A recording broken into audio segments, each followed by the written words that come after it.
Hello. Oga nene tena. Mwenye na Cosmos Mbolu kana game change kwa kasting. Oga Cosmos Mbolu. Hiyo kule mheshimiwa Isaac Mwaura hii. Tuone ila ingi ila ni manenga ya fertilizer manewe fertilizer waina mabia. Fake fertilizer. Hii fake fertilizer. Na zikali ya jene kurifani kama zazi fertilizer. Zina mwango wiba wako manenga fertilizer kule yake ile. Ikali neno kuna ghost workers over 20,000. Ghost workers over 20,000.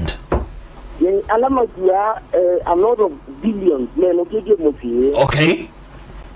Na ange inabuku kali over 100,000 nena fake certificate. Fake certificate over 100,000. Yes. Kwa sababu itatusaidia sana katika usafirishaji wa mambo.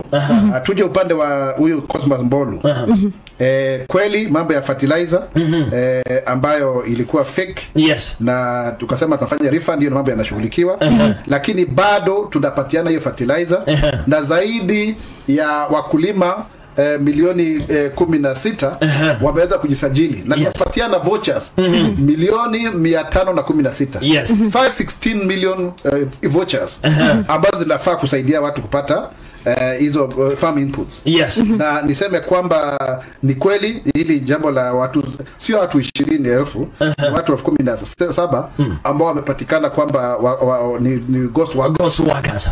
Hilo jambo linaendelea kushughulikiwa na Public Service Commission na pia wale ambao kuna fake certificates. Yes. Hilo ni jambo ambalo ni la kuudhisha na watu waache utapeli na wizi. Kama unatumia hiyo si wewe ni mtapeli. Yes. Na inamaanisha kwamba wanatumia